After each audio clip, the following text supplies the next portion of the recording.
Varicose veins కి సరైన చికిత్స కోసం సంప్రదించండి ఎవిస్ హాస్పిటల్.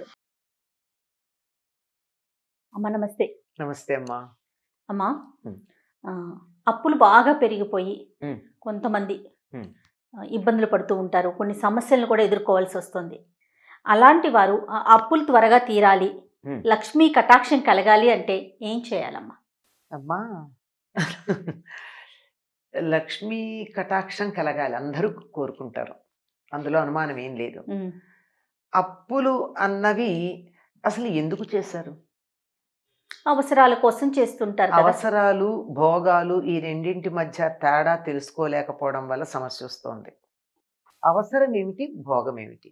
ఆర్థిక శాస్త్రంలో చెప్తారమ్మా, ఎకనామిక్స్ లో ఏమిటంటే నీడ్స్ అండ్ లగ్జరీస్ అంటారు.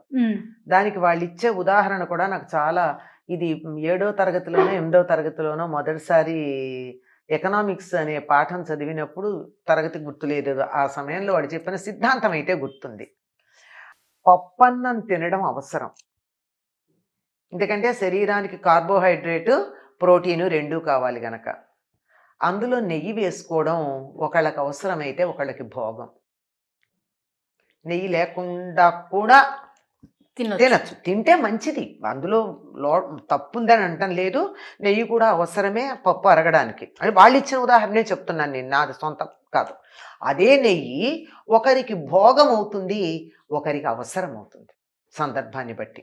కనుక మనకున్నటువంటి తాహతు, మన పరిస్థితి, దీన్ని లెక్క వేసుకుని మనకన్నా పై స్థాయిలో ఉన్న వాళ్ళతో పోల్చుకుని వాళ్ళల్లాగా ఉండాలి అనేటటువంటి తాపత్రయపడినప్పుడు చేసేటటువంటి అప్పులు తీర్చడం కష్టం అవుతుంది. అవసరానికి చేసిన అప్పులు తీర్చడంలో సమస్య రాదమ్మా. అవసరానికి కూడా అప్పులు చేస్తారు, అనుకోకుండా అనారోగ్యం, మన తాహతుకి మించినటువంటి ఖర్చు పెట్టాల్సి వచ్చింది అనారోగ్యానికి. అవును, తప్పదు కొన్ని సందర్భాల్లో. అలా మొదటిసారి అటువంటి అత్యవసరానికి గనక అప్పు చేశారంటే అలా అవసరానికి చేసినటువంటి వాళ్ళు తీర్చేస్తారమ్మా త్వరగా. గమనించండి, ఎందుకంటే వాళ్ళకి అలవాటు లేదు. ఈ లేక భోగాల కోసం అప్పులు చేసేవాళ్ళు ఉంటారే, వాళ్ళకి అలవాటు పడిపోతారు. ఇప్పుడు ఉదాహరణకి నేను ఒక్క వ్యక్తినే ఉద్యోగం చేస్తున్నా, ఒక మగవాళ్ళని తీసుకుందాం. అతను ఒక్కడే ఉద్యోగం చేస్తున్నాడు, బండి మీద వెళ్తాడు, 2 వీలర్ మీద ఉద్యోగం చేస్తున్నాడు, ఏదో పొందిగ్గా కాపురం గడుపుకుంటున్నాడు, సరిపోతుంది. పక్క వాళ్ళు కారు కొనుక్కున్నారని ఇతను అప్పు చేసి కారు కొన్నాడు అనుకో, అక్కడ వస్తుంది కదా. అవతమే కాదు, దాంతో ఏమవుతుంది, కారులో పోసే పెట్రోల్ కావాల్సి వస్తుంది, కారు కొన్నాం కదా అని చెప్పి 10 సార్లు తిరగడం మొదలవుతుంది, ఆర్భాటాలు మొదలవుతాయి, అప్పులు పెరిగిపోతాయి, దాన్ని మెయింటైన్ చేయడం ఉంటుంది.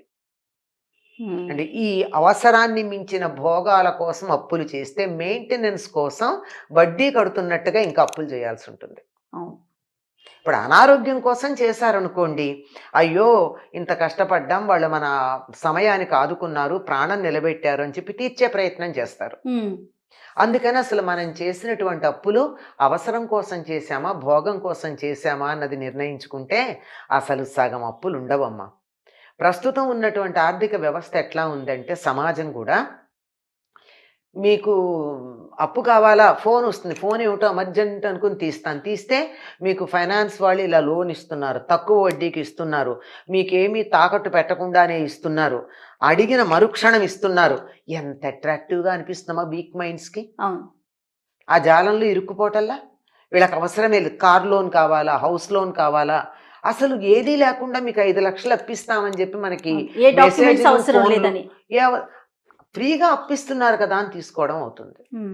ఇలాంటివి చేసేటటువంటి వాటిల్లో జాగ్రత్త పడితే అప్పుల విషయంలో జాగ్రత్త ఉంటుందమ్మా. తర్వాత ఇంకోటి ఏమిటంటే, అప్పు అన్నది ఒకసారంటూ ఉన్నాక ఏదో కారణంగా చేస్తాం, తప్పదు. చేయాల్సింది ఏమిటో తెలుసా, తీరే మార్గం కనీసం 1 రూపాయి అయినా అప్పు తీర్చడం మొదలు పెట్టాలి.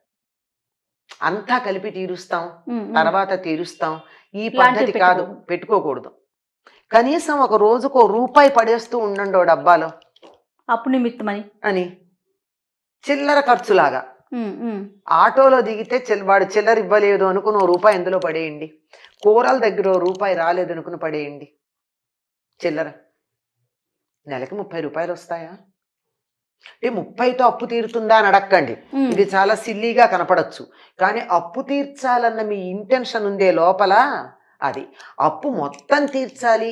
ఈ ఈ 1000 రూపాయల అప్పు తీర్చడానికి 10,000 అప్పు చేద్దాం, ఏ బ్యాంకులో లోన్ వస్తుంది అన్న ఆలోచన కన్నా నేను నా కష్టార్జితంలోంచి తీర్చాలి అన్న ఆలోచన పెట్టుకున్నారే, దానివల్ల తగ్గుతుంది. ఇది ఏ రోజు తప్పకుండా చేయాలో తెలుసా? మంగళవారం చేయాలి. మంగళవారం నుంచి మొదలు పెట్టాలమ్మా. అసలు మంగళవారం అప్పు తీర్చడం మొదలు పెట్టాలి. మంగళవారం మారు కోరుతుంది అని ఒక మాట ఉంది. ఓకే, కానీ మా చాలా మంది మంగళవారం రోజు కనీసం వడ్డీ డబ్బులు ఇవ్వటానికి కూడా ఏడుస్తారు కదమ్మా.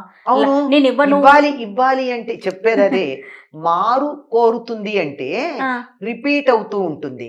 ఓకే, నేను మీకు ఇస్తున్నాను అనుకో, నేను ఇవ్వడం రిపీట్ అవుతూ ఉంటుంది, అంచేత నేను ఇవ్వను. కానీ అప్పు తీర్చడం రిపీట్ అయితే ఎంత బాగుంటుంది. సూపర్ కదా, సూపర్ కదా. అందుకని ఆ సిద్ధాంతాన్ని ఇక్కడ పెట్టుకుని మంగళవారం నాడు 1 రూపాయి అయినా అప్పు తీర్చడం అన్నది మొదలు పెట్టండి. ఓకే, తప్పనిసరిగా మర్నాడు మళ్ళీ ఇంకో రూపాయి తీర్చగలుగుతారు. ఖర్చు పెట్టారనుకోండి మంగళవారం నాడు, మర్నాడు కూడా ఖర్చు పెడతారు. అది అందుకని అప్పులు తీర్చడం ఎప్పుడు మంగళవారం చేస్తారు చాలా మంది అమ్మ. అప్పు తీర్చడం అన్నది మొదలు పెట్టుకుంటే అప్పులు పోతాయి. ఈ అప్పు లేనటువంటి చోట మనశ్శాంతి ఉంటుంది. మనశ్శాంతి ఉంటే మహాలక్ష్మి ఉంటుంది. అన్నిటికన్నా గొప్ప ఆస్తి ఏమిటో తెలుసా? అప్పు లేకపోవడం. అంతే. అప్పు లేకపోతే ఉన్నంత సంపద ఇంకేముందమ్మా? మనకేది ఉందో అదంతా మనదే, ఎవ్వరికి ఏమి ఇవ్వక్కర్లా. అది ఎంతన్నా కానీ. మరి ఎలా ఉంటుంది ఇది అంటే, ఎప్పుడూ చెప్పుకుంటాం, లక్ష్మి తానుంటానని చెప్పిన ప్రదేశాలు కొన్ని ఉన్నాయి. ఎక్కడ? శుచిగా ఉన్న చోట ఉంటుంది, శుభ్రంగా ఉన్న చోట ఉంటుంది. తర్వాత ఆహ్లాదంగా ఉన్న చోట ఉంటుంది. ఎక్కడైతే తగాదాలు, దెబ్బలాటలు, తిట్లు, పోట్లాటలు ఉంటాయో అక్కడ దరిదాపుల్లో ఉండదుట లక్ష్మీదేవి. మనకి ఇంట్లో లక్ష్మి నిలవాలి అంటే పొరపాటును కూడా ఇంట్లో చెడ్డమాట మాట్లాడద్దు. అభిప్రాయ భేదాలు రాకుండా ఉండవు. ఇద్దరున్నాక తప్పకుండా వస్తాయి.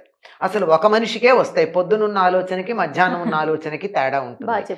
కానీ ఆ ఆలోచనని సామరస్యంగా, సవ్యంగా పరిష్కరించుకోవచ్చు కదా. నువ్వు చెప్పింది నాకు నచ్చలేదు, మరో రకంగా చేద్దాం. నువ్వు చెప్పింది నాకు నచ్చలా అన్నదానికి నువ్వు చెప్పింది నాకు నచ్చలేదు, మనం మరొక రకంగా చేద్దామని చెప్పుకోవడంలో ఇద్దరికీ ఉండాలి. అది ఇంట్లో ఇద్దరు కాతే నలుగురు ఎంతమంది ఉంటారు, అందరికీ ఉండాలి. కుటుంబ సభ్యులందరూ సవ్యంగా చక్కగా మాట్లాడుకుంటూ గనుకున్నట్టయితే ఆ ఇంట్లో లక్ష్మి ఉంటుంది. లక్ష్మీ కళ ఉంటుంది. లక్ష్మీ కళ ఉన్న చోట లక్ష్మి ఉంటుంది. తర్వాత ఇంట్లో ఎప్పుడూ కూడా చీకటి ఉండకూడదు. ఈ అపార్ట్మెంట్ కల్చర్ వచ్చిన తర్వాత తలుపులు వేసేసుకోవడం అయిపోతుంది ఎక్కడికక్కడ. కనీసం ఏదో వైపు ఒక కిటికీ అన్నా తెరుచుకుని స్వచ్ఛంగా ఉండే గాలి, వెలుగు లోపలికి ప్రసరించేటట్టు చూసుకోవాల్సిందే. అది లేకపోతే లక్ష్మి ఉండదు. 24 గంటలు దీపం వేసి కూర్చుంటే కాదు, పగలు కూడా. రాత్రి ఎలాగో వేసుకోవాలి. ఎప్పుడూ చీకటి ఉండడానికి వీల్లేదు. వెలుగు ఉండాలి, బూజు ఉండకూడదు, చెత్త ఉండకూడదు. ఇవన్నీ ఉంటే లక్ష్మీదేవి ఉండనంది. వీటన్నింటినీ మించి సూర్యోదయ సమయంలోనూ సూర్యాస్తమయ సమయంలోనూ దేవుడి దగ్గర దీపం పెట్టండి. దాన్ని మించినటువంటి సంపదని ఇవ్వగలిగింది మరొకట్లేదు. పువ్వుల్లో ఉంటానంది లక్ష్మీదేవి. ఒక్క పువ్వైనా తెచ్చి దేవుడి దగ్గర పెట్టండి. ప్లాస్టిక్ పువ్వులు కాదు, ఒక్క పువ్వు, తాజా పువ్వు. ఏమీ లేకపోతే పెరట్లో ఒక్క మొక్క పెట్టుకోండి. కుండీలో పెరిగే మొక్కలు చాలా ఉన్నాయి పూలు పూసేవి. ఒక్క పువ్వు, ఎక్కువ కర్ల. అసలే అప్పుల్లో ఉన్నాం, పూలకిను పళ్ళకి ఖర్చు పెట్టమంటారా? వేస్ట్ అనకుండా ఏం పర్వాలేదు, ఇంట్లో మొక్క పెట్టుకోండి. ఎక్కడొక్కడ, ఎంత అపార్ట్మెంట్ అయినా 2 కుండీలు పెట్టుకునే చోటు ఉంటుంది. ఒకటేమో తులసి పెట్టుకోండి, మరొకటేమో ఏదో ఒక పువ్వు పూసేదో, నిత్యమల్లో, శంఖో, రోజు పూస్తాయి. ఈ ఋతువు ఆ ఋతువు అని లేక ఒక్క పువ్వు అయినా పెట్టండి దేవుడికి. పూలల్లో ఉంటానని చెప్పింది ఆవిడ. అందులో తామర పూలు ప్రధానంగా, మిగిలిన పూలల్లోనూ ఉంటానంది. ఇవి మనకు అందుబాటులో ఉన్నవే కదా లక్ష్మీ స్థానాలు. సరే చంద్రుడు, ఏనుగు ముఖం ఇలాంటి చోట్ల ఉంటానంది. అవన్నీ మనకు అందుబాటులో లేవు. లేవు. తామర పువ్వు అందుబాటులో ఉండదు. మామూలు పువ్వు అందుబాటులో ఉంటుంది, దీపం అందుబాటులో ఉంటుంది. అది కూడా నువ్వుల నూనెతో పెట్టుకుంటే చాలా మంచిది. లేనట్టయితే కొబ్బరి నూనె. ఈ రెండుని మించిన నూనెలు అంత ఏదో తాంత్రికం వాళ్ళకే తప్ప మన సామాన్యమైనటువంటి గృహస్థులకి ఈ రెండే ప్రధానం. అలా పెట్టుకోండి. తప్పనిసరిగా ముందు మనసులు తేలికవుతాయి. మనసులు తేలికైనప్పుడు సమస్యలు పరిష్కరించబడతాయి. సమస్యల్లో ప్రధానమైనది అప్పు గనక అప్పు కూడా దానంతరది తీరే మార్గం ఏర్పడుతుంది. అప్పు తీరాలి, అప్పు తీరాలి, అప్పు తీరాలని బెంగపడుతూ ఆలోచిస్తూ కూర్చుంటే తీరదు. అసలు బెంగ వదిలేయండి. అందువల్ల లేనిపోని ఆర్భాటాలకు పోవడం వల్లే అప్పులు ఎక్కువ ఉంటున్నాయి. ఆర్భాటాలకు పోవడం కాక కనీసం 3 వంతులు నేను పెట్టుకోగలను అన్నప్పుడే ఒక వస్తువు కొనుక్కోండి. మిగిలిన 4వ వంతే అప్పు చేస్తే 3 వంతులు సంపాదించిన వాళ్ళు 4వ వంతు ఎంతసేపట్లో తీర్చగలుగుతారు? కష్టం కాదు కదా. అవునమ్మా. ఇది సుఖంగా ఉండడానికి మార్గం అమ్మా.